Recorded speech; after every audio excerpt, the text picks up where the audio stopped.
eddagende ly'ekkanisa nti emisege gyalumbidde ekkanisa ng'ekigenderera kyabyo kyakusuula kkanisa.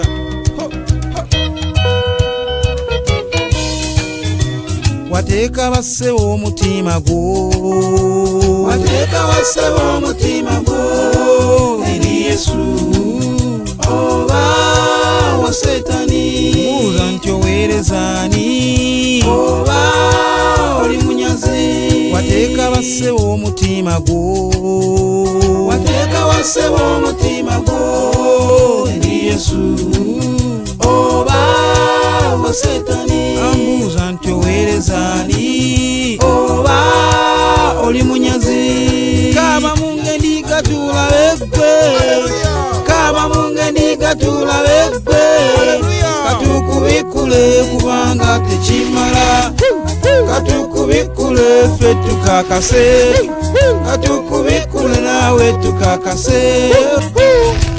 Gino misege bulijjo, gino misege mu kkanisa ng'ate giweereza mu kkanisa, ng'ate giweereza mu kkanisa, ng'ate giweereza